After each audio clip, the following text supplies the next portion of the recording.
The babysitter's last text. Who's upstairs? The text came at 9:58 on a wet Friday in early November, the screen lighting the dim kitchen of a craftsman house on Maple Ridge Avenue in the town of Larkspur, Pennsylvania. The babysitter had written only 3 words, spaced as if she had to force her thumbs to move. Who's upstairs? Before we begin, tell me, where are you listening from? And what time is it there?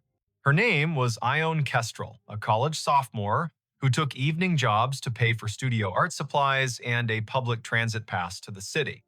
She was a quiet soul with a quick wit, the kind of person who noticed the way rain made halos around streetlights and the way children's laughter changed when they grew tired. 2 kids slept under that roof that night, a 6-year-old boy named Briar and his 3-year-old sister named Lark. Their parents, Rowan and Maeve Harrow, had left at 7:15 for an anniversary dinner at a restaurant by the river. The year, if you need to understand the way phones hummed and doorbell cameras watched, was 2019. The house at 42 Maple Ridge was one of those old American stories, built in wood and memory, a deep porch with a swing that complained just enough to be charming, oak floors that spoke out loud when the humidity changed, crown molding thick as a picture frame. At the back, a narrow staircase rose from the mudroom to a short landing, and then up again into the second floor where the bedrooms sat in a row like well-behaved children. At the top of the main stairs, there was a crawl space door that had once led to a linen closet and now led to a barely insulated wedge of attic, hot in summer and sharp with cold in winter, the kind of door that makes a welcome thud when it closes and an unwelcome thud when it doesn't. Before the Harrows left, they did all the small, loving rituals. Maeve set out a plate of sliced apples, a bowl of popcorn, and a note that read, "Help yourself to anything except the scotch." Rowan pointed to the thermostat and said the heat pumps kick on if the temperature dips. Fancy house, but the bones are stubborn. He smiled at Ione in the doorway, hair damp from the drizzle, denim jacket dotted with rain. Text us if the storm knocks the power out. Text us if the kids wake and ask for the song about the lighthouse. Text us even if you think it'll make us look overprotective. It won't. At 7:30, the children were bathed, pajamaed, and nestled into beds that smelled faintly of line-dried sheets. Ione read the lighthouse song twice, and the little girl fell asleep with a hand on the brother's shoulder, a tether strong enough to hold a moon in place. At 8, the dishwasher hummed its modest lullaby. At 8:20, the rain came harder, dropping like a handful of pebbles thrown by a polite intruder. At 8:42, the doorbell camera pinged, announcing a raccoon with ambitions. Ione's phone ticked with messages from a group chat, small bursts of jokes and memes. She answered 2 and then set the phone face down, because she had promised herself she would be the kind of sitter who watched and listened. She put a kettle on.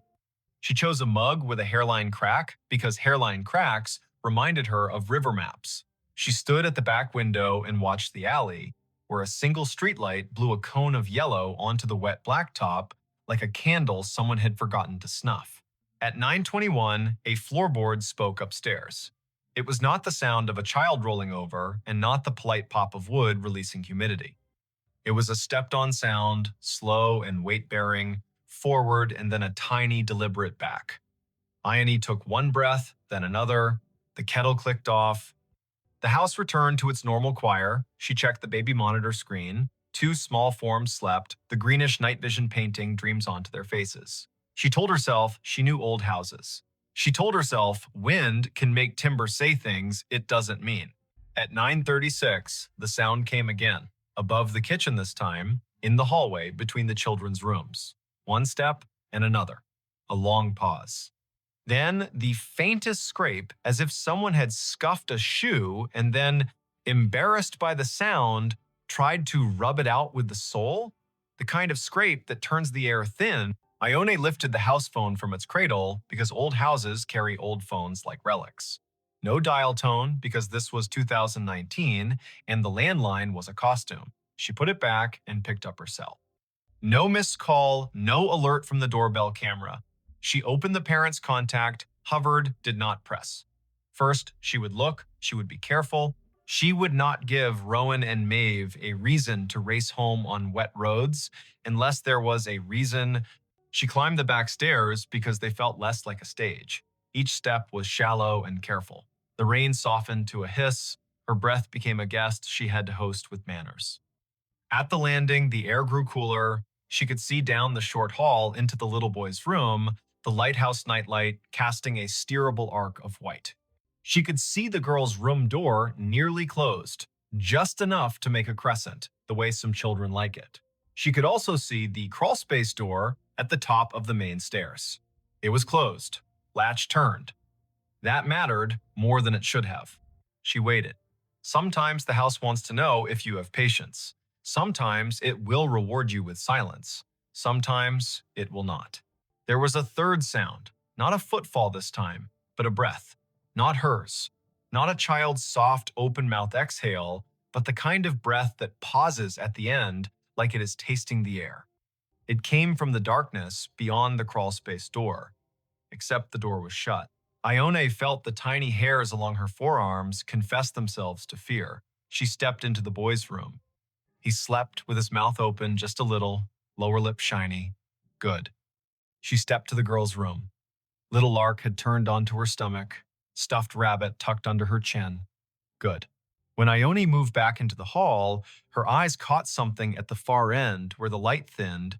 A strand of damp hair lay across the floorboards, faint as a pencil mark, a single narrow ribbon that did not belong to either child. It glistened. She knelt without thinking and picked it up. Cold. Clean. Long enough to belong to someone grown. She stood up too quickly and steadied herself with a hand on the wall. Her palm pressed into a nail head that had been painted over and sanded down so smooth it felt like a coin. She thought the oddest thought then. If I press that nail in, will the crawlspace door open by itself?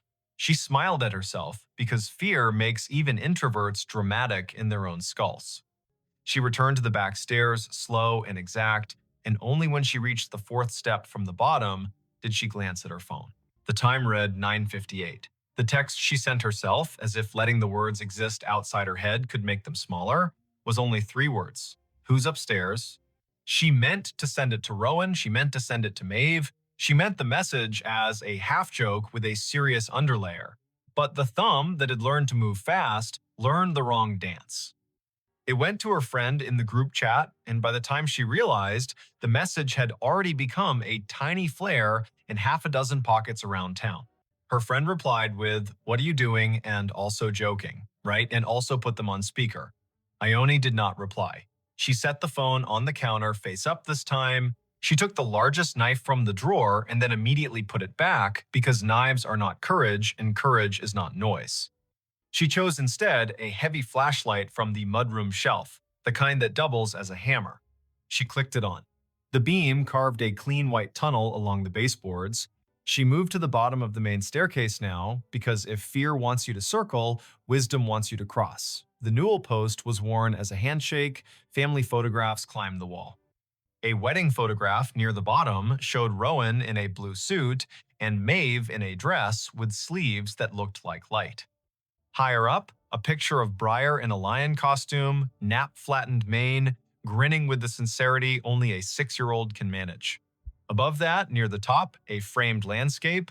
The glass reflected the flashlight beam like a lid. Halfway up, she paused. There was that breath again. Not a cough, not a snore. A breath like someone who had been holding still too long and had to remind their body to keep doing the automatic things. The sound came from beyond the last step, in the shadow to the left, where the crawlspace door Saturday. It was closed, latch turned. She aimed the beam at the brass. The metal showed a fog that had not been there a minute ago, condensation, from a mouth that had exhaled near it. She kept her own mouth shut because you cannot take breath back once it is out. The latch moved. It moved too gently to be gravity. It made the tiniest metal-on-metal sigh. Then it stilled, as if the person behind the door had realized they had announced themselves and decided to pretend nothing had happened at all. Ione's voice, when it came, was not loud. It was firm in the way a music teacher's voice is firm when she asks a child to stop tapping the desk with a pencil. I'm a babysitter. The police are on their way. If you are a neighbor who has made a mistake, this is your chance to leave without me seeing your face. If you are not a neighbor, this is your chance to decide to be one. Nothing moved. But the house did a small thing then. It clicked. A sound traveled through the baseboards from kitchen to parlor like a cricket chirp. The refrigerator compressor had kicked on. The world had not narrowed to only this door. She stepped higher. She brought the beam closer to the latch. She did not touch it. She watched a drop of moisture on the brass slide very slowly toward the handle and then stop, held by a force that did not want to be named. From the children's rooms, nothing. From outside, rain. From down the hall, a draft like someone had opened a mouth to speak and then decided not to. She took the phone, thumb shaking now not from drama, but from the body's strange understanding of scales. She typed 911 and the call went through on the first chime. The dispatcher answered with a first name and a county. Ione told that calm voice her name, the address, the fact of 2 sleeping children, the fact of a locked door with breath behind it that did not belong to the family. The voice said, "Officers are on the way." The voice said, "Stay on the line." The voice said, "Do not open the door." So she did not. She watched it the way you watch a stage when you know the performer is already in the wings. She told the dispatcher every small thing she saw. The latch is fogged. The brass is pitted near the screw head. The paint around the jamb is chipped the way it chips when someone tries to open a door with a butter knife. The dispatcher asked about the kids, and she told her about the lighthouse song because sometimes the answer to a safety question is a story that proves you are paying attention. It took 6 minutes for the first cruiser to roll into the alley, though those 6 minutes ran long like string you cannot find the end of. 2 officers climbed the porch steps, rang the bell softly out of habit, then tried the knob and announced themselves. Ione walked down the main stairs, not taking her eyes from the crawlspace door, unlatched the front door, and stepped back quickly so the officers could enter. Their names were Officer Tamsin Dupre and Officer Hal Moran. They were young enough to still wear the job like a coat borrowed from a bigger relative, and old enough to know when to keep their weapons holstered because children were sleeping. Ione pointed. The hall was framed now by their bodies and the yellow hallway light and the cleaner light of the flashlight. Officer Dupre nodded, raised a hand to let silence accumulate, and then approached the door with a slowness that reminded Ione of a conductor raising a baton before the first downbeat. Dupre put 2 fingers lightly on the latch and did not move it.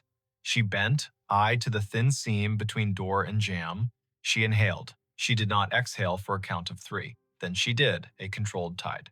She mouthed one word to Moran. There. Moran moved with that cop-slow speed that reads as kindness until it becomes a tackle. He positioned himself on the knob side. Dupre took the hinge side. They counted without sound. Moran turned the knob and pulled. The door did not open.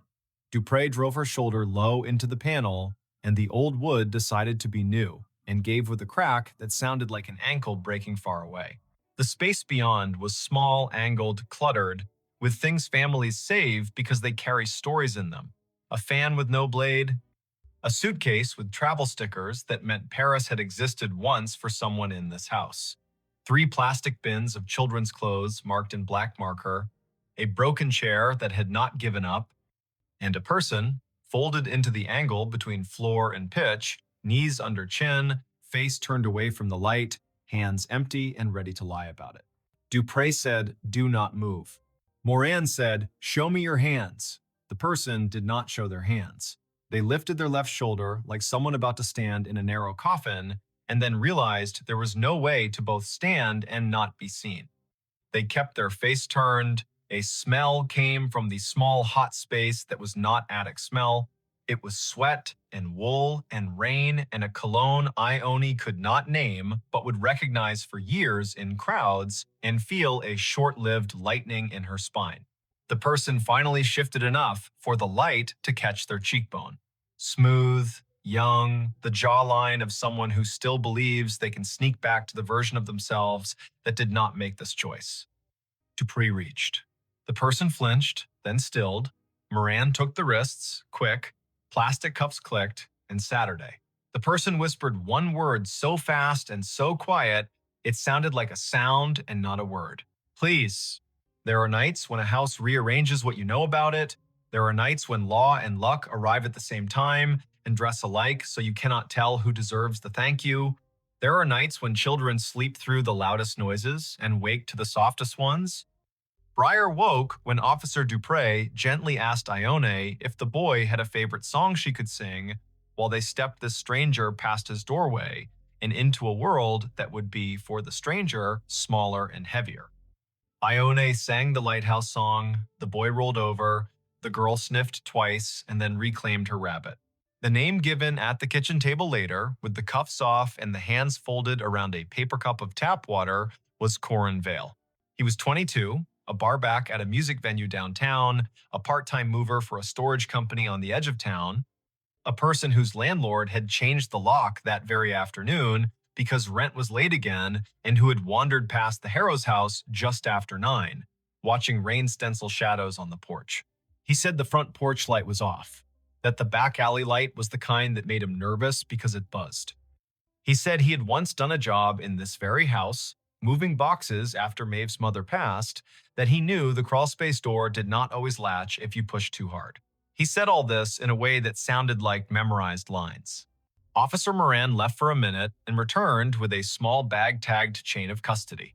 Inside, a multi-tool with a narrow flathead blade that would fit under a painted jam and lever it without much damage, a pair of cheap cotton gloves, damp, a folded postcard someone had intended to mail, featuring a lighthouse on the coast of Maine, and a note written in pencil that read, "We are well, love you, see you in December." The postcard had not been addressed yet. Corin looked at the lighthouse as if it had insulted him. "Why?" Officer Dupre asked. "Are you in a crawl space with a multi-tool?" Corin said he wanted to get out of the rain.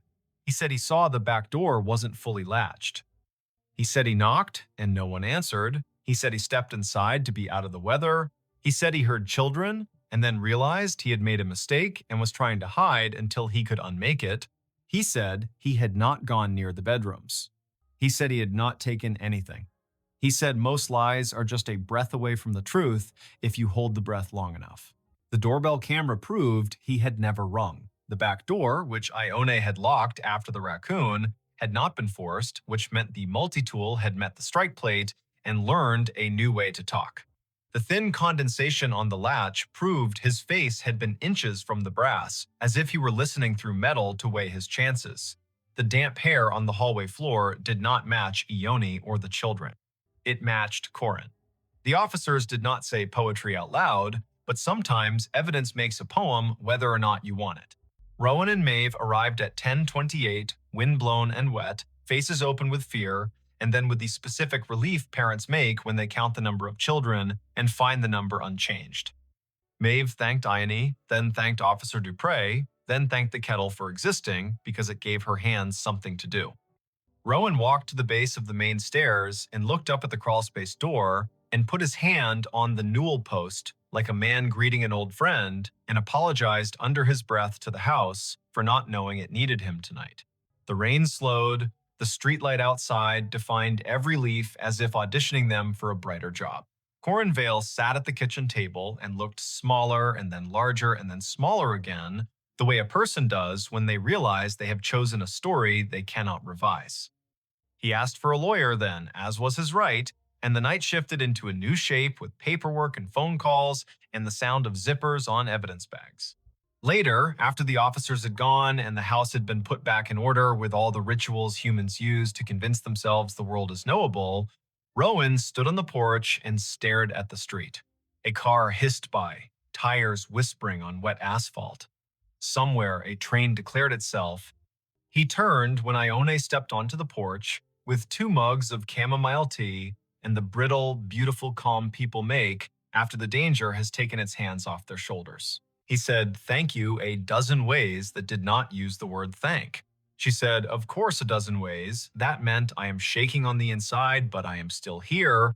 Maeve joined them, the porch light warming the edges of her hair, and the 3 of them stood in a small triangle like a warning sign no one else would read. When Maeve spoke, her voice had a new floor under it. We will change the locks. We will reinforce that door. We will move the postcard basket. We will install a sensor that turns on a light at the slightest motion. We will do the things that let us sleep. Ione nodded and did not say that sleep would come with its own sounds now. The sound of a breath behind a door. The sound of a latch fogging. The sound of a floorboard speaking the truth. There is a detail the police report will not mention, because police reports must make simple lines out of crooked nights. At 9:59, after sending the text to the wrong chat and before calling emergency services, Ione leaned her forehead against the cool plaster of the stairwell for the space of one heartbeat. She whispered something that was not quite a prayer and not quite a promise. Okay, if someone is up there, I will not be the person who opens the door and invites them in. I will be the person who names the danger out loud. Sometimes that is the whole difference.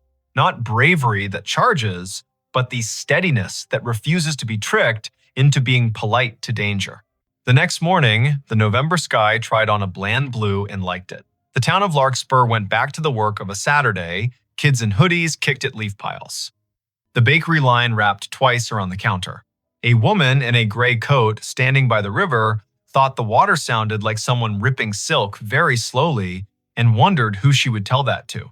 Ione slept past noon and woke to a peanut butter text from Maeve, which read in that shaky grammar of gratitude, "Come by for dinner anytime. And also, I found your denim jacket on the porch swing. And also, there will be pie tonight if you want pie."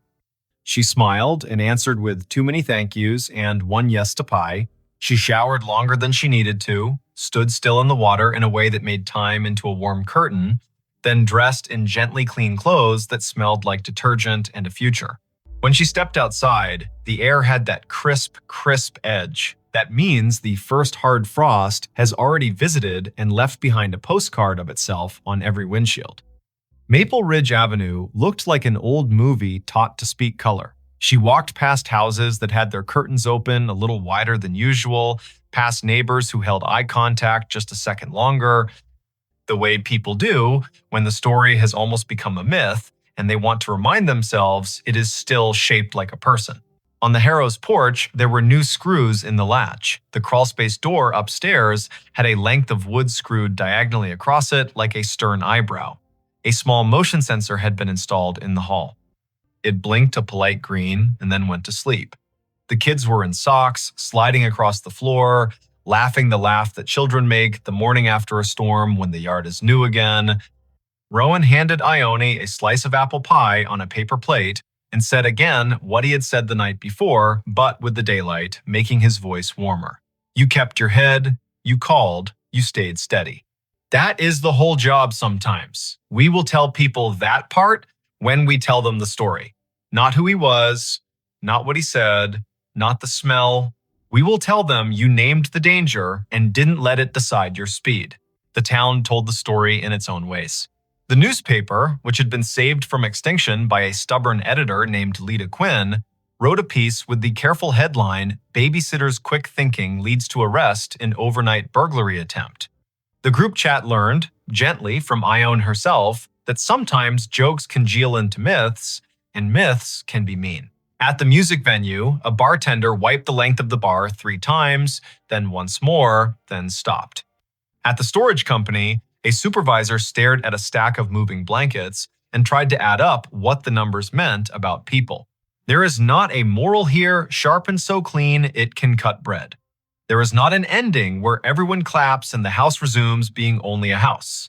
There remains a door with a new diagonal board and screws that will loosen over time and be tightened again. There remains a boy who will ask, on a night 2 weeks later when rain drums the gutter, "Can you sing the lighthouse song one more time?" And a girl who will say, not the part where the foghorn sounds, that part sounds like a giant in the crawlspace. There remains a young man named Corin, whose first court date will arrive with a sky the exact color of the alley light, and who will have to decide whether to say the word sorry to the ceiling or to the faces in the room. At 9:58 on some future night, a phone will light in some other kitchen in some other town, and a person will type 3 words spaced out as if their thumbs had to be convinced. Who's upstairs? If you are that person, hear this story as a map of breath. Name the danger, make the call, keep your voice exactly as loud as it needs to be and no louder. Stand where you can see doors and hallways. Carry light. Remember that a latch that fogs is a sentence the house is trying to say. Let the sentence finish. If you are listening from a city, may the traffic outside be ordinary and honest. If you are listening from a farmhouse that knows every creek by its first name, May the wind be the only guest tonight. If you are listening in a small apartment where the neighbor's footsteps already live in your ceiling, may you learn the grammar of each tread so well that the first strange syllable tells you exactly what to do. The babysitter's last text was a question pointed upstairs, but the real end of the story is how she answered all the other questions pointed at her. Will you panic? Will you try to be polite when the moment calls for clear? Will you open a door because silence asked sweetly? She chose no, no, and no. She chose the shape of a steady voice on a thin line. She chose to be the reason the house could go back to being only wood and memory. Some nights, when she passes the Harrows by chance and the porch swing is still, she hears only the rain and the river, and that is enough. Some nights, she hears the old door upstairs settle as the heat kicks on and thinks, with a small smile, that even a house can be taught to breathe more quietly. And on the better nights, every window along Maple Ridge holds a square of light cut, perfect as a fresh slice of pie, and the street keeps its watch, and the children sleep so deep the world could rewrite its rules, and they would wake to the new rules fresh and ready to be memorized. If that happens where you are, tell me when. Tell me what the air smells like. Tell me the hour, spoken slowly so the world cannot run away with it. Tell me if the latch on your upstairs door is dry and dull or a little fogged from someone's breath. Tell me if you are holding a mug with a hairline crack that looks like a river map. Tell me if the house has taught you any of its words. And if your phone lights at 9:58 and the message reads as simple and terrible as a knock, remember the kitchen in Larkspur and the steady girl in the denim jacket, and say out loud to no one and to everyone, not tonight, not on my watch, not in this house. He found a staircase in the lake it still goes up. He saw it when the wind fell off and the lake lay down like glass, a sudden stillness that made every shoreline detail stand at attention. The afternoon sun had taken a step toward evening, yellowed and steady, and the north cove of Lake Lanier went calm enough to show the bones under it. He cut his aluminum skiff to idle and drifted toward the pale shoulder of exposed clay. There, not random at all, a run of stone steps pushed up from green water and kept going into nothing the shore could explain, even and true, as if they still believed a front door was waiting at the top. Before we begin, tell me, where are you listening from and what time is it there? This was late September 2022, after a summer of stingy rain and long afternoons when the heat felt like it had signed a lease. The lake sat northeast of Atlanta, a blue map of drowned hills and red clay coves, and that year it had read its gauge and decided to show some of what history had asked it to forget. Foundations revealed themselves like old teeth. The ghostly lanes of a two-lane road slipped out of the murk and pointed nowhere. Between Bald Ridge and the mouth of 6 Mile Creek, a staircase announced itself and waited for a person with the right kind of attention to see it. Riven Kettering had that kind of attention. 38. A carpenter and part-time rescue diver who liked small engines and the honest work of making broken things carry weight again. He lived in a rental off Pilgrim Mill Road with a dog who had taught herself to sleep through sirens. He was not a romantic, not really. He was the kind of man who listened to what a hinge said when it wasn't being looked at. The lake had been a job and a solace for him since he moved down from the foothills of Tennessee a decade earlier, and on afternoons like this one, he took his old skiff out to idle over the drown. The staircase began 3 steps below the surface, pale rectangles set into the clay, then climbed above waterline, slick with algae, where yesterday had touched and left. 12 risers showed drop. They marched up the bank as if they had no intention of stopping, then continued past where stone ended, the air holding their measure with a confidence that made nothing in Riven's head feel quite steady. He nosed the skiff forward until its snub bow made a soft knock against the lowest dry riser. The hull and the stone talked for a second, low and hollow. He stood, keeping knees loose, eyes at a level where you can decide a thing without pretending it's not, pretending you first. The steps were fieldstone set into a poured bed, careful work from when hands were steadier because nothing had asked them to type yet. He could see where the mortar had let go, hairline by hairline, and where a leaf had chosen to become fossil rather than compost. He stepped out. The rock took his weight with a small, agreeable groan. He climbed, counting aloud the way you do when a rhythm wants to prove it's a law. 7, 8, 9. A wet line at his ankles where he had waded the shallow to push the skiff in. 10, 11, 12. He stopped where stone ended. The sidewalls rose one more course and then gave way to air. Ahead of him, nothing. Above him, more nothing.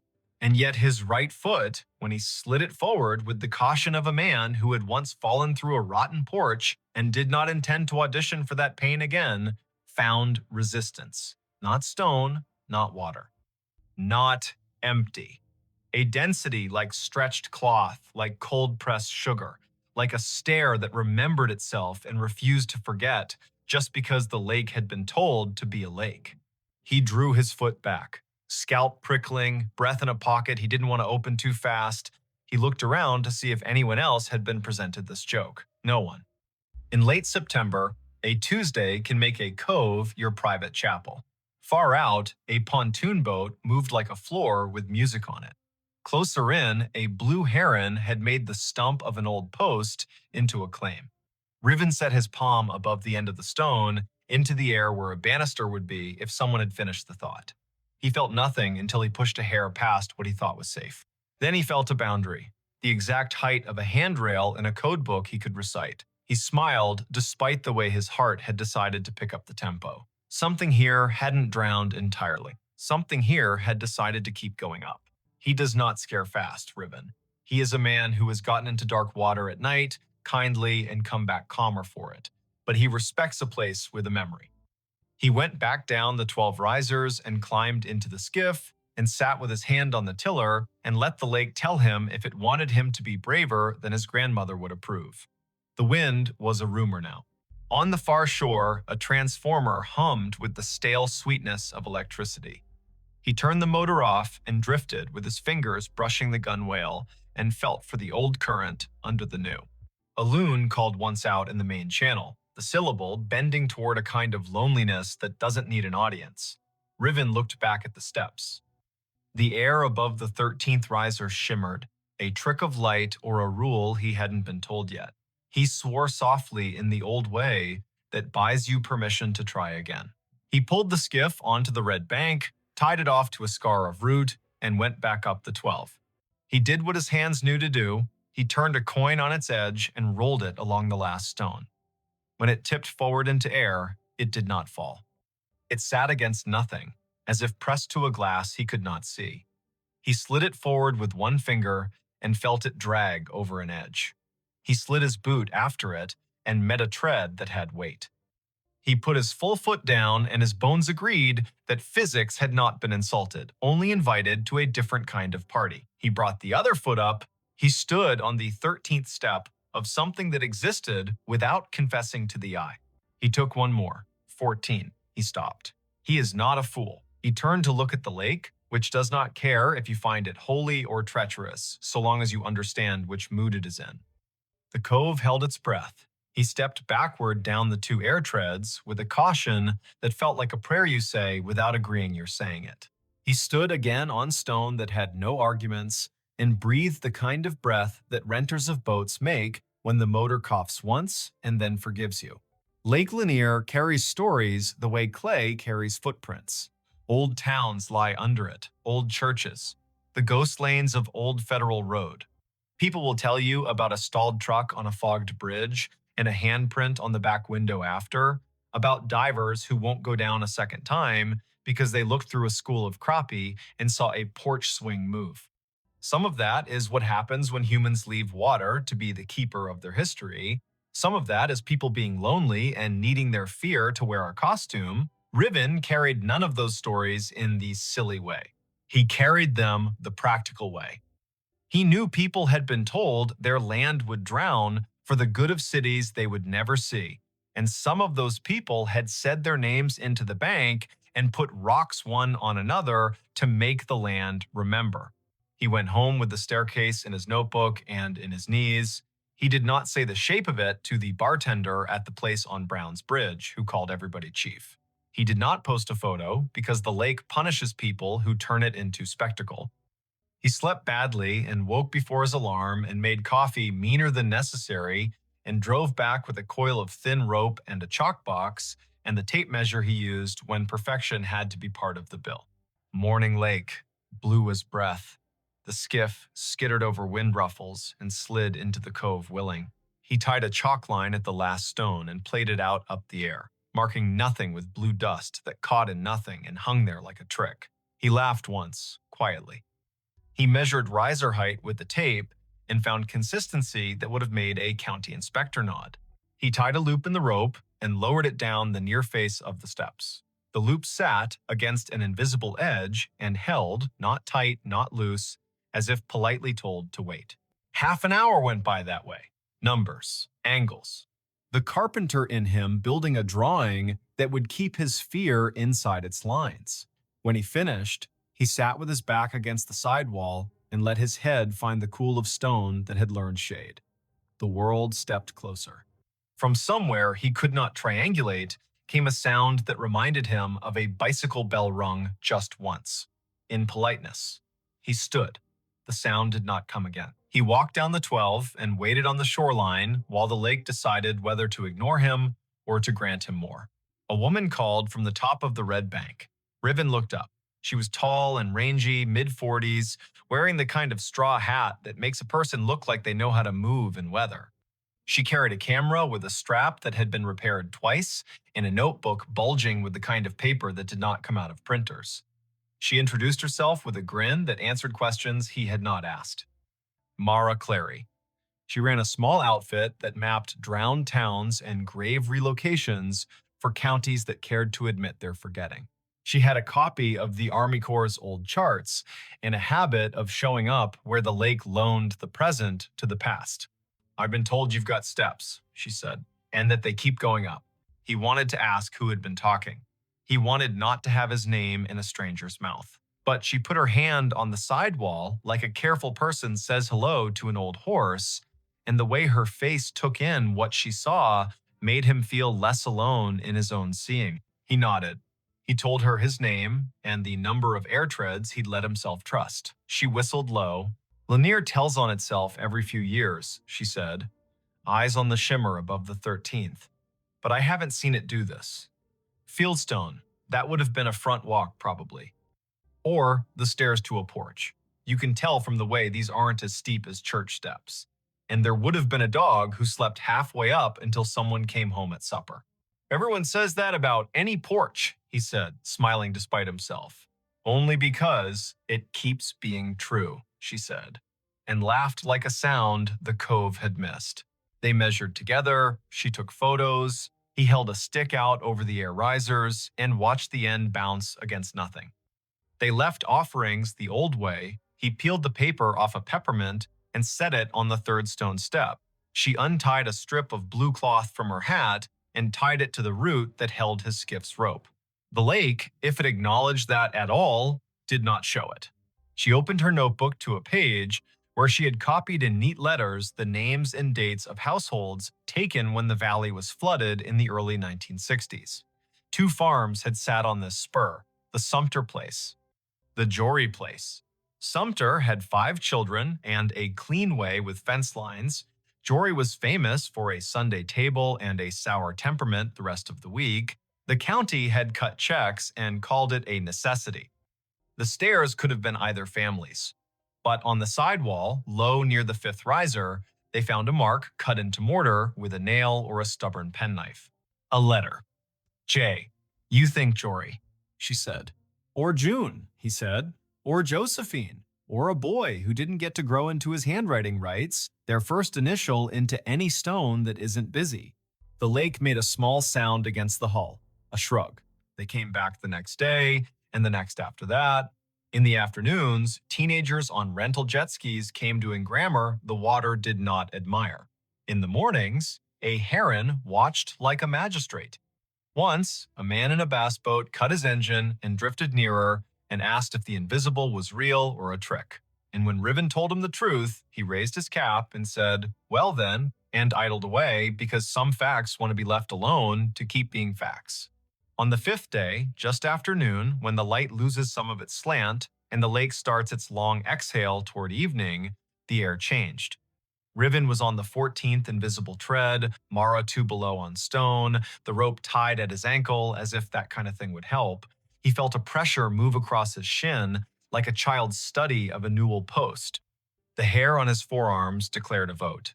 He looked up. Above him, a faint dark line hung in the bright. A lintel, if you wanted to pretend to see one. A line where a door might have decided to sit if it still meant to. He lifted his hand slowly and let it hover. It met resistance at the height where a latch would be if people had followed the same measurements here as they did in town. He pressed a fraction and felt the air give. Not much, not enough to invite him, only enough to say, "I know what you were asking for," and no. He withdrew his hand. He did not try again. He went back down and sat on the 6th stone step and put his elbows on his knees and let his head go heavy in the way of a man who knows the difference between a closed door and an answer.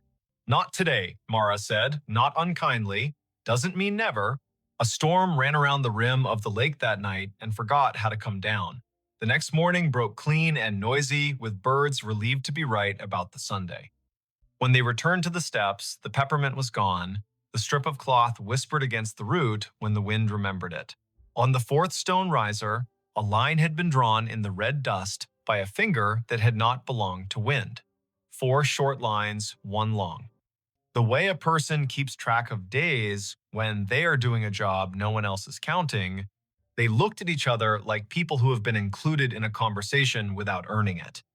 Mara wrote down the marks in that tidy, practical hand. Riven climbed to 14 again and did not press the air where the latch would be. He listened instead. It is an old trick. The more you don't demand to hear, the more willing a place is to say its piece. Somewhere above him, at the end of the invisible run, a sound came faint, almost an opinion. The scrape of a chair, foot against a wooden floor. Once, then a breath, remarkably ordinary, let out by someone who was done with a small effort and is pleased to have finished. He let his knees bend and went back down step by careful step. The county put out a notice, polite as a church lady, asking people not to climb anything that felt like absence. A man from the Corps came by with a clipboard and a caution that did not include humor and told them to rope the place from the bank. They tied a line and left it slack enough to be ignored by whatever needed to come and go. Mara logged coordinates and photographs and the exact color of the lichens on the sidewall. Riven made a drawing of the steps that showed the air ones the way you show trust, with dotted lines and a note that says, "As found." Word spread anyway. It always does when to leave a thing alone would be the more complicated form of love. A grandmother came and watched from the shade and told her granddaughter a story about the summer her brother rode a bike into a field that is now part of the lake and fell and did not cry, because corn leaves will cut you if you give them. An audience. A man in a Braves cap stood for a long time with his hands in the back pockets of his jeans and didn't tell anyone why his eyes kept the gloss they kept. A boy clapped once and apologized, and then asked if the staircase sounded like anything, and when Riven told him about the scrape and the breath, the boy looked toward the place where a door might be and whispered, "Thank you," like a student to a teacher who has handed out permission slips to freedom. On a Wednesday morning in early October, the lake rose 2 inches. The first stone step went green again. The 12th stayed dry. Riven set his palm to the sidewall as he had begun to do without design and said the names of the months out loud as if they were a key. Mara arrived late, hair in a bandana printed with little cranes, a thermos in one hand and a sheet of onion skin paper in the other, the thin kind that takes pencil and lets the stone's texture come up through. She rubbed the J, the nail-cut letter, and the tally marks. When she lifted the paper, the letter and the lines looked like a message written by someone whose words had to be rationed. She tucked the rubbing into her notebook with a care Riven recognized as kin to prayer. By noon, clouds built into a boast. Mara packed her camera because electric things deserve not to be insulted by weather. Riven untied the rope at his ankle and coiled it with the absent-minded competence of someone who likes ropes for the way they make order out of risk. The air above the 14th step felt different. Cooler, somehow. Denser. He looked up and wanted more than he would have admitted the week before to see something acknowledge him. Not a face, not a figure, an idea. The lake refused. It kept to its rights. Before the storm broke, a small group arrived in silence. Not tourists, not thrill seekers, people in good shoes that did not belong to docks. A woman in a navy blazer, a man whose tie had been loosened by degrees and had stopped at 3, an older woman with a cane that looked like it had been carved by someone who understood trees better than money. They stood on the bank above the line and watched the steps like people watching someone figure skate after having once skated the same routine 3 decades ago and remembering what the body used to hold. The older woman spoke first, to the stone, not to the living. "You kept it," she said. "You stubborn thing. I told them you would." She introduced herself when Riven climbed down to the bank with his curiosity plainly showing. Ada Sumter Jory. Not a marriage, she was quick to clarify, but a habit of names borrowed and kept. Her father had been a Sumter, her mother a Jory by necessity and grievance. She had been 10 when the men from the government came and put stakes on the hill and told her they were measuring to make the river useful. She had been 14 when the kitchen was dismantled and stored in a relative's shed, and the porch chairs were put on a truck without the porch. She had been 15 when the lake finally climbed to the 7th stair, and the dogs refused to sleep where they had always slept, and had to learn ground new as a dollar. "My granddaddy set those stones," she said, chin lifting toward the steps. He knew the grade by eye. House stood there. She pointed at the air, ran long that way. Kitchen at the back, where mornings were honest. Stairs to the sleeping rooms tucked in right of the door. He told me we build stairs for coming and going and for waiting. That last part is where the world gets the math wrong. She cleared her throat once, a small thing that meant a larger thing had moved through it. "My brother wrote his letter J in the mortar before it set," she said, and smiled fully for the first time. He was 5 and mad because he had not been allowed to carry a stone and needed to have done something the porch would remember. They watched the lake together as it considered which forenoon belonged to which afternoon. Mara showed Ada the rubbing, and Ada put her palm on the paper like a hand over a baby's sleeping flank. "He stayed mean," she said of Jory, but without any real heat. But he loved that stare. Sat halfway up when he had nothing to do and the weather had nothing to argue about. Played that little bell you keep hearing because he liked the neatness of a sound that stops when you take your finger off it. The storm arrived. They covered what needed covering. The skiff rocked and complained, and then remembered it had been in worse moods and calmed. The rain washed the red dust off the risers and gave them back their gray. The air cooled like a head turning on a pillow to the comfortable side. Ada walked down to the 2nd step and touched it like the forehead of a child with a fever breaking. "Enough," she said to the rain, to the year, to the air that had learned to hold treads. In the weeks that followed, the staircase did what durable things do when they decide to belong to more than one story. It kept being itself. The lake rose and smudged the lower steps and then pulled back like a long breath returned. Riven kept coming because he had begun to like the feeling of leaving a place better than he found it by doing nothing but listening the way a well-made chair listens when a tired person sits. Mara wrote a piece for the County Historical Society that began with the sentence, "There are places we drown and places that refuse." Ada came twice more and told the stair her brother's best and worst. And once, on a bright Sunday, when the buzz of outboards sounded like cicadas pretending to be important, she brought a tin of biscuits and left one on the 3rd step because her mother would have called it manners. On a morning in November, the air thin and brisk, frost like pale sugar on shaded clay, Riven came alone. The lake had taken back an inch, the first 2 steps glowed green. He stood at the foot and waited the way you learn to wait when you've been given more than you asked and are smart enough not to get greedy. The wind came off the water and put its fingers through his hair with a familiarity he hadn't earned. Above the 14th tread, the line where a lintel would be shivered and then settled. He put his hand out at the height of a latch and did not press. "Thank you," he said to nothing and to something. He went home and made lunch and fixed a neighbor's sagging cabinet and walked his dog in the long honey of 4 o'clock. He slept that night without the lake climbing the stairs of his thoughts. He dreamed he was sanding a handrail he could not see and woke with the particular ache in his forearm that tells a man he did a good day's work in the world that matters and the one that does not need him but lets him in anyway. If you go out to Lake Lanier on a fall day after a long dry, when the wind has the courtesy to lie down and let the surface polish itself, you can find the cove if you know who to ask and you promise out loud not to bring a ladder. The staircase will be there, stepping up from water into air with the patience of a body that has learned not to argue with time. You can put your boot on the 12th stone and your breath on your rib cage and decide if you will push your foot forward into the space where the 13th waits. If you do, it will hold. Not because wonder owes you, but because someone set a measure here with care, and because sometimes the world keeps an old promise in a new element. Say the year out loud when you find it. 2022. Say the place by its names. Lanier and the valley it drowned. Say the people if you know them. Sumter. Jory. Say the letter on the wall.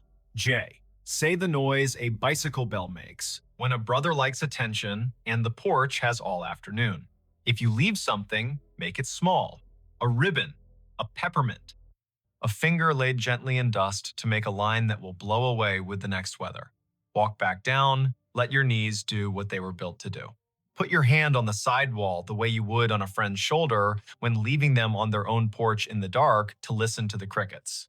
The staircase will keep going up whether or not your eyes can follow it. It will keep its measure in the air. The lake will rise and cover the lower treads and then fall back and confess again. Boats will hum. Herons will judge. A woman in a straw hat will rub letters onto paper, and a man with a dog who sleeps through sirens will coil rope and listen. And somewhere under the calm skin of the cove, where red clay holds onto everything it can hold, a front door you cannot see will stay shut and not unkindly, practicing the hardest kind of hospitality there is, offering you a way to ascend and a way to wait, and trusting you to know which one belongs to you today. She bought a storage unit. The tape inside explains. She bought the storage unit on a wind-pushed Saturday in early October, the kind of day when flags along the frontage roads snapped like polite warnings and the auctioneer's voice carried clean across the lot. The place was called Milepost Storage, just outside Tulsa, Oklahoma, a long row of corrugated doors facing a strip of prairie that kept trying to become a parking lot. She was not a flipper by trade. She was a librarian who liked old paper and lost letters. Her name was Leora Penn, and she raised her hand on a hunch when the auctioneer said the original renter had defaulted contents as is, cash only. Before we begin, tell me, where are you listening from and what time is it there? The year was 2020, that long elastic year that stretched and snapped and stretched again. Leora had a quiet car with a trunk that clicked shut like a punctuation mark. She had a brother named Finch who texted her thrift store photos like fortunes. She had a mother in assisted living who remembered questions but not answers. And now, for $430, she also had Unit B, 17, 6x10 dust inscription on the floor like an abandoned sentence. The auction staff cut the lock. The door went up with a skipped beat rattle. A smell slid out that was not quite mildew and not quite thyme. The light, sweet rot of cardboard and old leather. Inside, 3 banker's boxes labeled with a hand that pressed too hard. 1 wardrobe box crumpled along one spine. A busted desk lamp with a brass gooseneck shaped like a question about to be asked. A milk crate of records with sleeves that had forgotten how to hold themselves. And on top of everything, as if someone had said it last and with a decision, a small gray cassette player with a built-in speaker and a rectangle of yellow tape across its lid. On the tape, block letters in Sharpie, "Play me first." The wind moved in the alley between the units and made the metal doors talk to each other. Leora crouched in the rectangle of shade, thumb hesitating for the length of one breath, then pressed the play button. At first, there was only hiss, then a rustle that could have been a sleeve or a curtain, then a man's voice testing his own name like a microphone check. "This is Calder March," he said. "If you found this, you probably also found the rest. Please listen to the whole thing before you throw anything away. I am not saving myself here." I am trying to return what does not belong to me. The date is June 23rd, 2003. The place is Driftwood Storage on Route 49 outside Amarillo. I am saying that out loud, so when the tape gets copied and mislabeled, I can still put the world back where it goes. The sound of a chair leg grumbled against concrete. Papers shuffled. A small metronome of tapping began and stopped. The man took a breath that had a weight in it. I fixed pianos for 20 years, churches, schools, people with money who thought sound was furniture. In '97, I started keeping a log of every instrument that had a story stuck in it. By story, I mean the thing you hear when the room gets quiet and the wood remembers. Don't roll your eyes. If you have never heard cedar explain itself at midnight, that is not my fault. Leora smiled despite herself. She didn't know why she had nearly laughed. Maybe because the voice was so unembarrassed by its own certainty. She adjusted the little volume wheel, the speaker fuzzed, then settled. I am recording this in a storage unit for a reason, Calder said. There is a Baldwin Acrosonic in here with its fallboard down and its keys covered by a towel that used to be jade green. On top of it is a shoebox with the words "Keep for Jaspers" written in pencil. I took that box from a house that was being cleared in a hurry. I told myself I was keeping it safe. I told myself I'd hand it back when the time was better. That was 8 years ago. The time never got better. It got brighter and louder, and then it got mean, and the box stayed under my bed like a small dog that thinks it has permission. Today, I am putting it where it belongs, which is somewhere a person can choose it or not choose it without me choosing for them. The tape clicked. He continued, "If you are Jaspers, or you loved one, or you know one, please keep what matters and toss the rest. Just know this first." The shoebox contains letters between two people who met at night school at Tulsa Community in 1974. Their names were Odell Frost and Evo Jaspers. He was 20 and thought he was already late. She was 24 and tired in a way a person shouldn't be at 24. They wrote like the world was going to let them live wherever they set the words down. The letters stopped just before Christmas, 1976. The reason is not a twist. It is the average tragedy. She got sick and then sicker. He did not know how to write to a sickness that took her mouth away. The last letter is his to her. He mailed it 3 days after the funeral. The envelope came back rubber-stamped, forwarding order expired. It sat in a house for 2 decades until I was tuning the family's Kimball, and they told me to set aside anything sentimental for the dumpster. And you see, I have a dumb belief that paper should be read before it is burned. A gust pushed gravel down the row like a handful of beads. Leora paused the tape and looked into her unit, as if the boxes could confirm this story. She set the player on the wardrobe box and lifted the top of the nearest banker's box. Receipts. Polaroids with the color cooled to a vintage sadness. A folded travel map with lines drawn like veins between Amarillo and Tulsa. The milk crate of records gave up a Carole King sleeve, rumors with a coffee ring, a gospel record from a church in Sepulpa. The cassette player droned a faint motor whine as if it were eager to continue. She pressed play. Ivo, Calder said, shifting into the second person, like someone who has been telling a story too long to keep pretending he isn't inside it. If you're listening, I kept something that was not mine because I thought the world would eat it. I am an idiot in exactly that way. I am also your accomplice now if you want me. In the bottom of the box, you'll find a tape that isn't this one. It is labeled December 27th, and you can guess the year. It is her, Odell. The last night, she felt up to getting her voice into a machine. She didn't tell you because she didn't think the machine could hold the shape she wanted to say to your face. I don't think machines can hold shapes either, but sometimes they keep the outline well enough that a person can fill it in. If you would rather not hear it, don't. Burn it and say a kind word and go make a sandwich. If you would, then sit and be ready to forgive yourself after. Whatever you do, don't listen driving. Ask me how I know. Leora's hands moved before her mind did.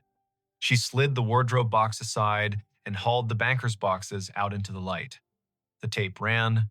Calder cleared his throat once, then offered one last breadcrumb.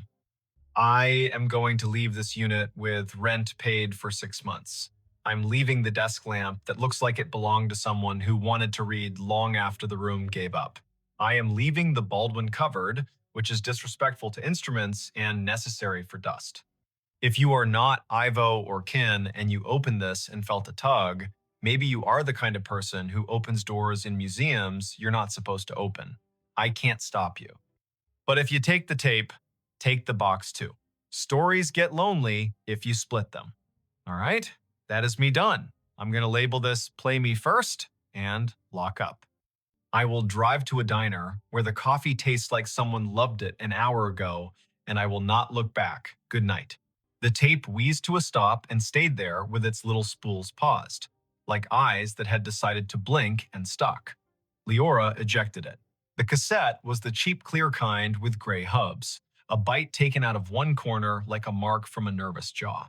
She set it aside carefully and went to work on the shoebox in the bottom of the second banker's box. There it was, the penciled Keep for Jaspers, in a hand that had tried to write neatly when it wanted to run. The lid resisted at first with that dry hiss cardboard makes when it has sealed to itself. She slid a fingernail under and lifted. On top, letters in a stack, rubber band fossilized to a brittle loop and then snapped quietly when her thumb found it. Dates in the corners. 1974 in April. 1975 with summer still in the stamp. A ticket stub to a cinema that no longer existed, a brochure for night classes with prices that looked like jokes now, and at the bottom, as promised, a cassette slid against the rough cardboard and knocked once. Leora lifted it out. The label was crooked. December 27th, the year written very small. 1976. Her hands were not shaking, but they were listening. Her car's dash still had a tape deck because she had refused to trade it in for a newer something that didn't have teeth for music. She almost walked to the car. Then she stopped because a voice in her head sounded suspiciously like Calder's caution about driving and hearing a thing that bent your understanding of what sound can hold. She looked around for an outlet. The storage office would have one, but the manager had retreated with his clipboard and his coffee to the room with the little TV. Leora picked up the cassette player. A miracle. It had batteries. She grinned at an object in 2020 that ran on forgiveness and double A's.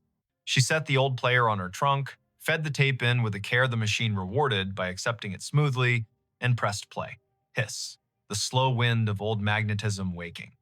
A distant clink like a glass set on tile. Then a woman's voice that arrived the way snowfall sometimes arrives in a drought, soft first, then unapologetic. Evo Jaspers, she said, you told me never to record because I try to edit my life when there is a red light. I am ignoring you because not everything we decide together should stay decided. It is the 27th. Christmas is done with me. I am done with it. I wore the scarf you bought even though it makes me look like a librarian from a story where the librarian unbuttons her blouse at the end and chooses a wild life. Stupid scarf, perfect scarf, I loved it. I am sitting at the kitchen table, and I can hear the refrigerator think, you always say refrigerators think too much, and look how the milk tastes of thinking. The voice was not shaky. It had the kind of steadiness that is not bravado, but a gift a person gives to the people listening. Odell breathed in as if drawing a line she wished were longer. I am not going to make it to spring, she said in the tone of someone admitting they are not going to make it to a movie on time. Nothing tragic in my voice, love. I am trying to keep the tragedy in my hands on this table. I want to put them down gently so they do not wake anyone. I am not afraid. That is not bravery. The body is tired, like a clock, that has been asked to keep time for a dance that went one song too long. What I am is greedy. I want more of you. I want to watch you learn how you stand when there is a child at your hip and a skillet on the stove and a song in your head. I want to hear your temper forgive your mouth. I want to finish organizing the Broken Spine novels at the bookstore, even though we both know I only work there to borrow sentences and put them back. But a person doesn't get to want and get in the same breath. Leora leaned against the car and closed her eyes for a count that surprised her with its length.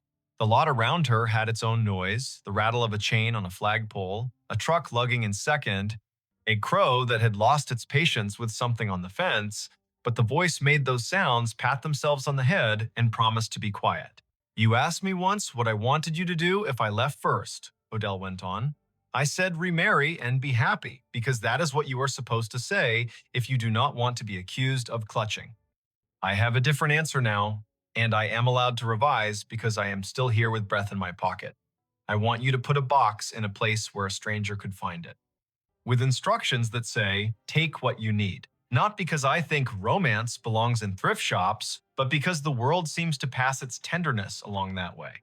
We pay attention to what we do not expect to find. We pick up what someone else set down and we think, oh, I get to decide two lives right now, mine and theirs. It makes us more careful with both. She laughed, that short, violent laugh people make when they almost cry and disagree with their face about it. If you find this after I am gone, congratulations on your snooping. You love me enough to live in my kitchen after my kitchen belongs to dust. You love me enough to put your ear to a machine when it would be easier to put your head in a pillow. I will not say do not be sad. Be as sad as you please. Be ridiculous with it for a while. Wear your sadness out like shoes on a long walk, and then when they have holes in them, throw them away and go barefoot for a month. But promise me you will buy new shoes when the weather turns. Promise me you will keep a stove fuel canister in your car because someday you will offer it to a stranger at a trailhead, and this will be the way the world returns. Something I am stealing right now by leaving. The tape made a small, warbly sound as the tension shifted, then continued. Listen to me bossing you around, Odell said, fond exasperation in the syllables. I am going to put this tape in a box with letters you never saw. You called me a magpie when we met, and look, all I have collected are words and ticket stubs. The letters are mostly me, because you hated writing on paper that did not have music staves, and you did not think words would stay put if they could not sit on bars. The last letter is yours. You wrote it inside your head, and will write it later with a pen. The pen will do its best, the paper will do its best. Here is the part I cannot make neat. I want you to leave the box somewhere you do not own. A storage unit, a church basement, the free shelf in the back of the bookshop. Somewhere a person has to choose to look twice. She paused, and the tape sighed with her. The thing you always say about pianos is in my head, she murmured. That they carry the memory of every hand that asked them to be more than wood. I don't know what I am asking you to be. More than wood. Less than a shrine. Something that can be picked up and put down without breaking. You are good at that. Your hands know how to pass a thing. The end of the tape came with a soft click, like a door catching. Silence fell with dignity. Leora stood in the concrete wind, the cassette player ticking to itself, and realized she had been holding her breath in a way that made her chest feel like a drawer that didn't want to open. She exhaled and felt the world get its shape back around her. The storage yard's manager had wandered out to smoke and had stopped in the doorway, watching her kindly from behind his own weather. He raised his chin in that American way that means, do you need another person or should I go pretend not to see you? She shook her head and put her palm on the trunk as if the metal could read it. The letters in the shoebox were not neat. They were fierce. They were church and break room and bus stop and laundromat. They were written on grocery lists and margins of community college handouts and the backs of band flyers. They smelled like every hand that had held them, plus cedar dust and a sweetness that might have been someone's perfume from a life that had learned to be generous with its molecules. Leora read the first one standing there in the wind and then had the sense to stop. Some reading needs a table, a glass of water, and a chair that learned patience. She loaded the car with a librarian's Tetris, slid the cassette player into the passenger footwell where others might put a tiny dog, paid the auction manager who counted cash with a resigned gratitude, and drove to the house where nobody waited for her, the kind of vacancy that makes room for new things and also makes the old ones echo. Night arrived in the square way it arrives in October on the plains. Leora made tea and wrapped her mother's Afghan around herself in a way that would have made her mother tut with approval. She set the shoebox on the kitchen table and arranged the tapes and letters like she was about to catalog them and would not be punished if she took her time. She allowed herself 3 letters, then the rest tomorrow. It became 4, then 5, then midnight, then 1 in the morning with the lamp glass warm and the tea cold. Odell wrote like a sparrow sings, plain and suddenly cruel with truth. I have not learned how to trust a day that stays good, she wrote in early summer. And then, in late autumn, I am practicing believing you when you say soup counts as dinner. She wrote about the bookstore where old men argued kindly about baseball and pretended to forget to leave so they could be told to stay. She wrote about the night school classroom that smelled like pencils and tired. She wrote about a piano in a church basement with two keys that hung back like shy children, and the way Ivo tuned them like he was begging the room to promise to be itself. Ivo appears in the margins of the letters, the way the person a letter is written to appears without ever entering the room. He is funny the way people are funny when they are not trying. He is a fixer of everything except his own habit of leaving tools where he used them last. He wants a straight answer from the future and refuses to ask the question politely. He plays blues in E and refuses to apologize. He brings home oranges when money says no because the taste of an orange is the opposite of a mistake. The last letter was his, and Leora saved it for the last. Don't make it tidy, she told herself, and read it anyway with a kind of fear that felt like jumping into water she already knew was cold. Odell, he wrote, the loop of his J from her surname cutting clean across the top line. Today, the mailbox understood time better than I did. It gave me back the envelope I had paid to send. I am grateful to a thing that has no mouth. I am writing this in the room where you laughed at me for liking a rug with so many flowers it looked like the rug was trying too hard. The rug is trying less hard without you. Everything is. I put your scarf on the back of the chair you always refused to let the cat sleep on, and the cat sat there for an hour, mad as a relative. I do not know how to be a person. Yesterday I did, and I expected to today, and look, I will try again tomorrow, because you made me promise to be stupid with trying. I am putting a shoebox where the world can trip over it. If a stranger finds it, I hope they are the kind who is brave enough to open things that are not theirs and gentle enough to put them back. I hope they write to tell me so I can stop pretending the box is a secret and call it what it is, a return. He had signed only Ivo and then, smaller, forgive me for not getting there in time for the last joke you told that wasn't funny. I would have laughed if you had asked me to, but I am glad you didn't ask me to. Leora slept in the chair with the Afghan around her shoulders and the tape player on the table like a small guardian that had learned to keep watch without being asked. Morning came with a plainness that felt like a blessing. She woke, poured new tea, and wrote on a note card with firm letters that made the pen behave. To anyone named Jaspers connected to Odell Frost. Please call. Then she paused, took a breath, and replaced the word call with write. She did not know why until later, when the answer came folded in an envelope that smelled like someone's drawer. She found Ivo in the only way some people can be found now, by a trail of mentions that led to an obituary that did not brag. He had died in 2011 in a house where the cat had once slept on a chair. The obituary had the names of a sister and her two sons, a line about the instruments he had tuned for churches that might not have known what generosity costs, and a sentence that made Leora grip the paper. Survived also by the music he never got to write and the people who played what he fixed. The sister lived in Ponca City then. A search produced a different address in Bartlesville now.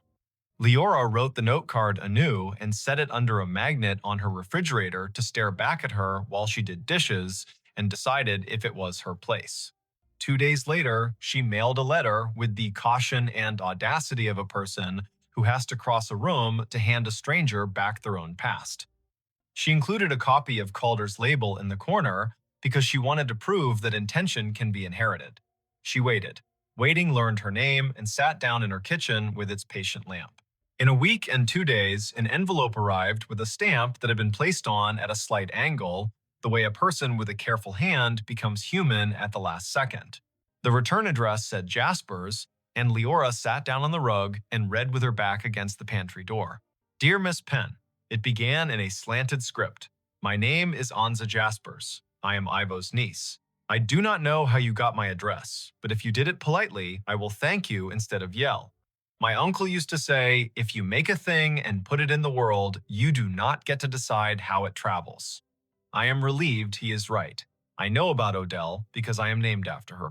He told my sister and me her story when we turned 12 so we would not confuse romance with rescue, and he told it again when we turned 20 so we would not confuse grief with identity. He had a box. We never saw inside it. He kept it under his bed like a grudging god. When he got sick, he told me there was a man named Calder who once did a kindness and a theft at the same time, and that someday the box might return the slow way. If it came, he wanted me to write back to the person who carried it, so I am writing. Tell me what you have. Tell me what you want me to do. If this is a joke, I will forgive you, because it would not be a funny one. Leora wrote back with copies of the first pages, careful not to let her own hunger make her rude. She offered to drive. Anza wrote back the next day with a time and a pot roast menu, as if there were no other way to do this than to feed someone. The drive to Bartlesville took the length of an album and a half, which is not how a librarian measures time, but this time it was. The clouds lay low and thin like a sheet pulled over a lamp. Leora parked in front of a house with white trim that looked like it had been painted by a person who knows how to steady a brush by leaning against the ladder. The door opened before Leora knocked. A woman in her 40s stood with her hands already out, not for an embrace, but for a receipt that weighed more than the shoebox. Behind her, a man waved from the kitchen. The smell of onions and thyme made everything gentler. Anza was the kind of person whose face tells you 50 stories before her mouth says one. She took the box and set it on the table and did not open it for a full minute. Then she did. Her mouth moved, a little, not because she was trying to speak, but because a person's lips sometimes learn to read when their eyes cannot keep up. They listened to the tape at the table with hands flat on the wood, not because anyone asked them to, but because it felt like a way to offer stillness to Odell's voice. When the part came about being ridiculous with sadness and wearing it out like shoes, Anza laughed the small laugh of a person who recognizes the flavor of the advice. He said that, she murmured. He said it like he was inventing the metaphor in front of us, and I have a tape of the original. The room held that sentence like it was catching something fragile. They ate pot roast with pieces of potato that had learned the taste of everything else in the pan. They drank coffee that was new enough to forgive any conversation.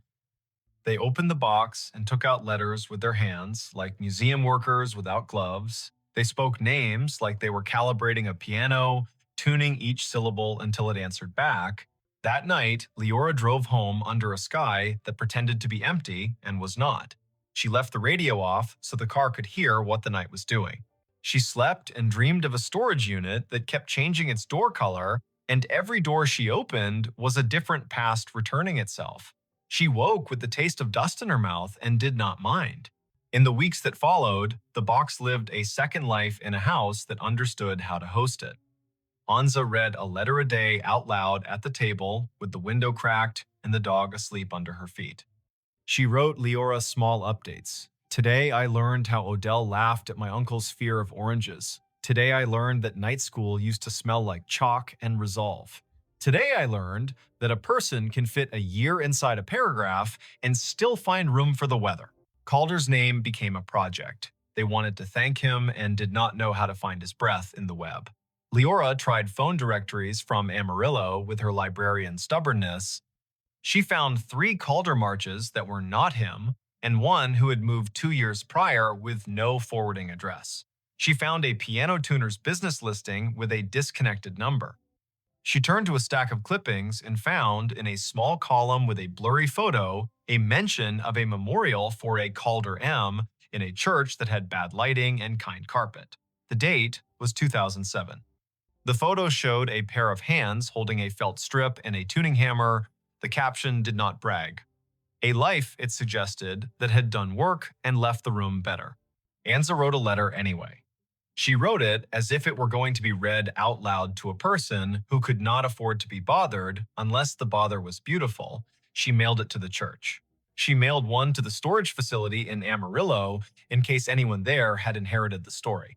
She put one in a book at the free library on her block, tucked into a copy of a novel nobody seems to want when they need it and everybody wants when they have room.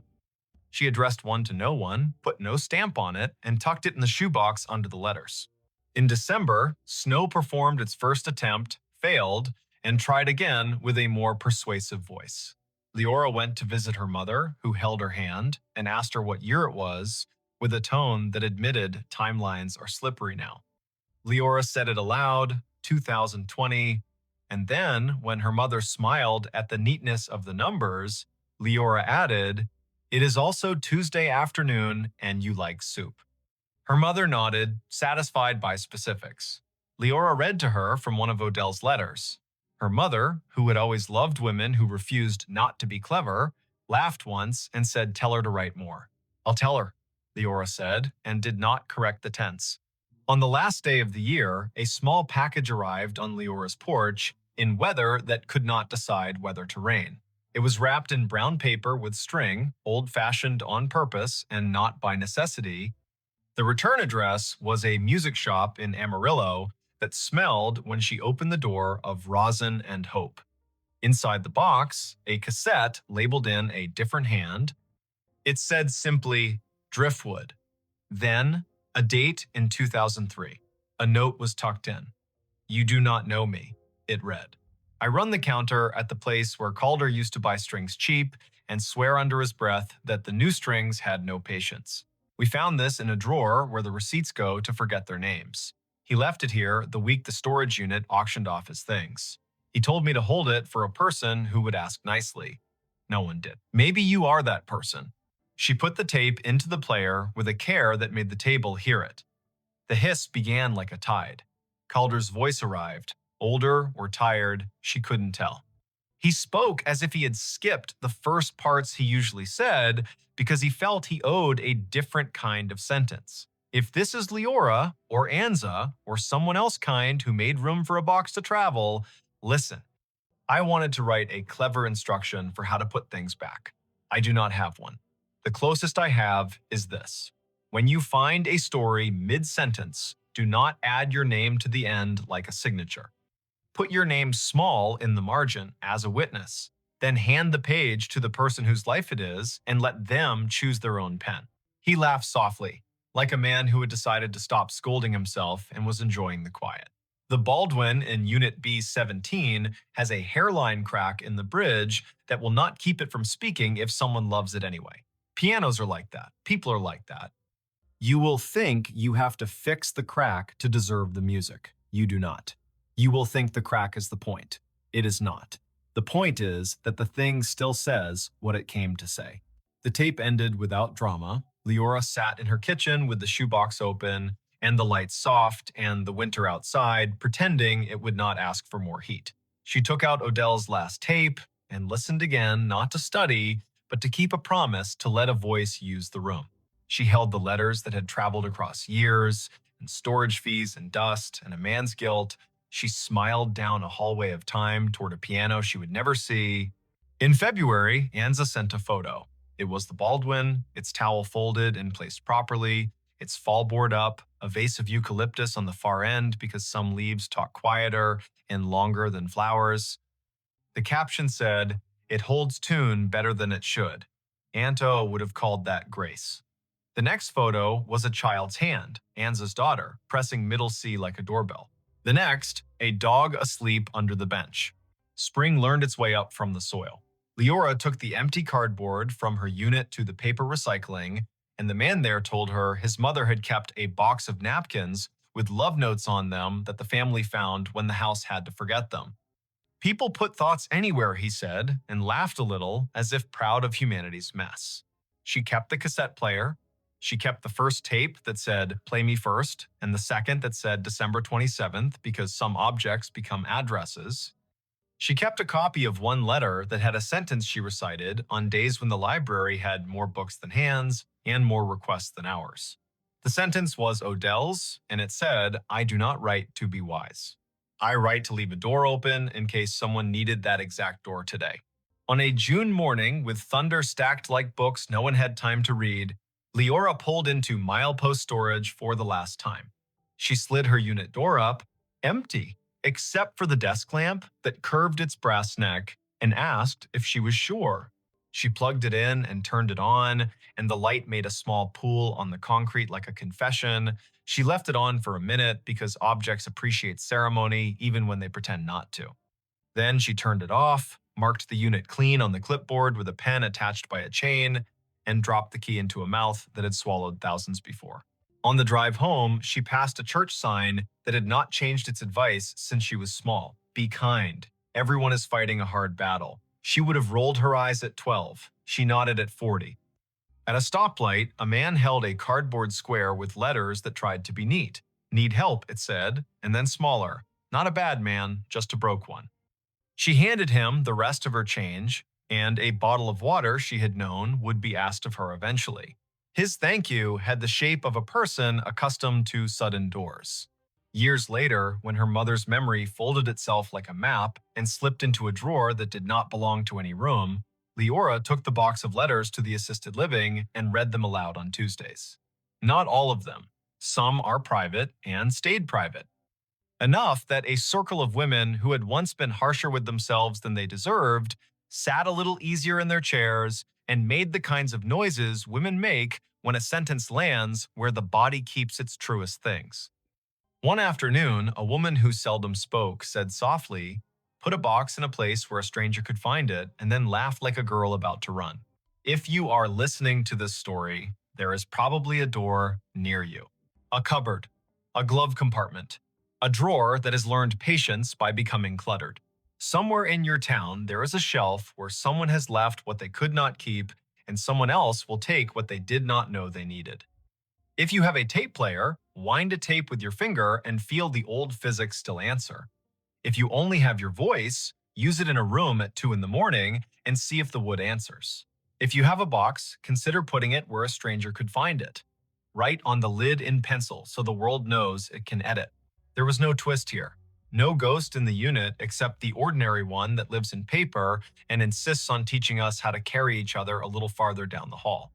The man who took what was not his did not profit. He apologized. The woman who wrote did not survive long enough to call it a memoir. She survived long enough to call it a door.